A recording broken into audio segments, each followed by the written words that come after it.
Good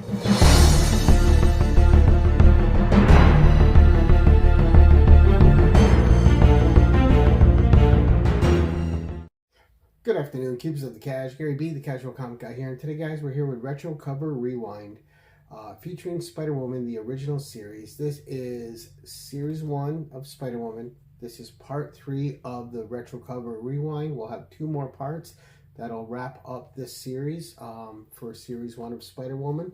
But just like the other ones, you'll find the other episodes in the playlist called Retro Cover Rewind, and it's just fun to go back and look at the cover artists back in the day that were drawing us into our comics and keeping us reading them and getting us to read them and creating new interest in these characters for us. Characters we may not have known or characters we discovered just because of that cover. And I just like to keep it alive. So let's start out with issue 21.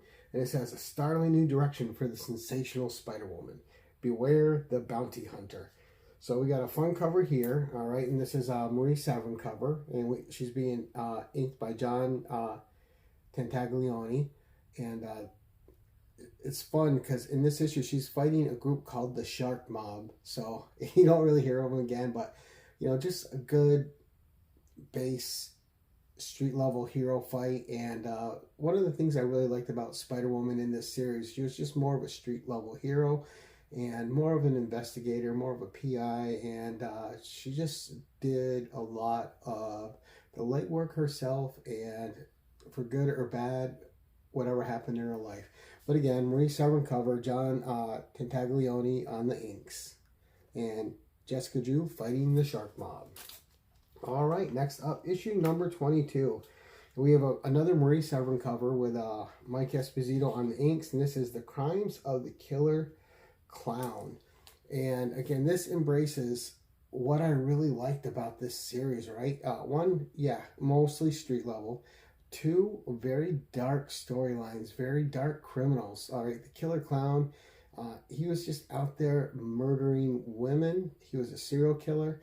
And Jessica Drew and one of her friends gets tangled up in this mess, and you know, I won't spoil it, but there's a whole switcheroo that happens and all sorts of things go down. So really good cover, really fun. Then we have the mysterious Spider-Woman, Betrayed. All right, and another cool cover here. We have again Marie Severin doing the inks and the pencils, and just a nice. You see that, like, the hypnotic thing that's going on, or the sound. It's just really cool, and the greens are nice. And so they played around with so many adjectives in this series for Spider-Woman. And then we have a really cool cover. So we got Bob Budiansky on the cover, and we have Joseph Rubinstein on the inks. And just, I like this too. Again, just fighting everyday crooks, right? And you just see her in the trenches, and this one out in the forest or out of this plot. But really good stuff, giving the goons their due. And great cover by Bob Budiansky. Next up, Eeny, Meeny, Miny, Mo. One Spider-Woman will have to go. And just a cool perspective shot with 2 Spider-Women in the foreground and barrels of guns that the shooters are looking down. And this is a Jim Mooney cover. And in this issue, she's fighting the Gamesman. So another kind of one-offy villain, but pretty cool and fun concept cover. Now, this next cover is just gorgeous. The hair gets me on this next cover. It says, deadly as the blade is, this man is even deadlier. All right, so we have John Byrne cover and inks by Joe Sinnott. Of course, how could the cover not be great with a talented team like that? And of course, our heroine and peril, taken after old Spidey himself and always getting their butt handed to him on the cover. This one is no different. How will she get out of it? Well, you'll just have to read it and find out. But great cover by Byrne and Sinnott. Then issue 27, Spider-Woman battles the Enforcer. And we have the Enforcer on the cover saying, either he dies or you do. Choose. And we got a cover by Bill Sienkiewicz, who did quite a few covers for the series. Inks by Joe Rubinstein, and just another good one. All right, issue number 28.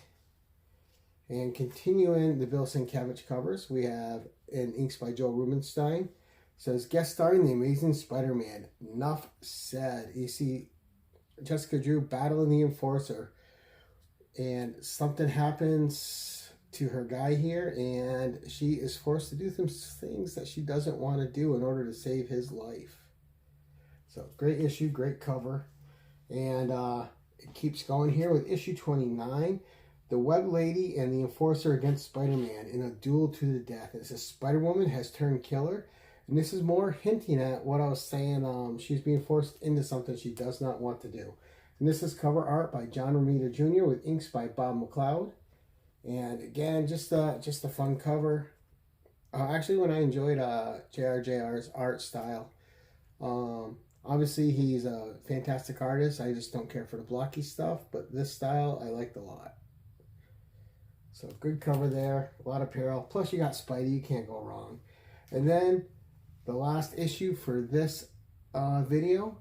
And this is Spider-Woman Through the Eyes of the Fly. Issue number 30. And we have a Frank Miller cover with Joe Sienna inks. Now, the fun thing about this cover, I mean, yeah, you got a lot of photo stats in the back. So, some people kind of label it as low effort, but it often goes uncredited. If you go to a lot of sites, it won't list Frank Miller or Joe Sienna as the cover artist. So I always thought that was really weird. Like, you have to dig to find it, right? But cool concept, I thought. And just the many images of her being seen through the eyes of the fly. And fun cover. So that's the covers for this episode of Retro Cover Rewind. Series 1, Part 3 of the Spider-Woman retrospective look. Let me know what you guys think of those covers. And so far, which videos had your favorite covers of Spider-Woman with your favorite artists on it. But a lot of fun. I love visiting, again, like I said, I love visiting these old covers. I love re-looking at them whenever I can. And, yeah, revisiting them whenever I can. And just experiencing the art that, as a kid, captured my imagination and drew me into these comics. But that's it for now, guys. Thank you so much for watching, and until next time, keep it casual.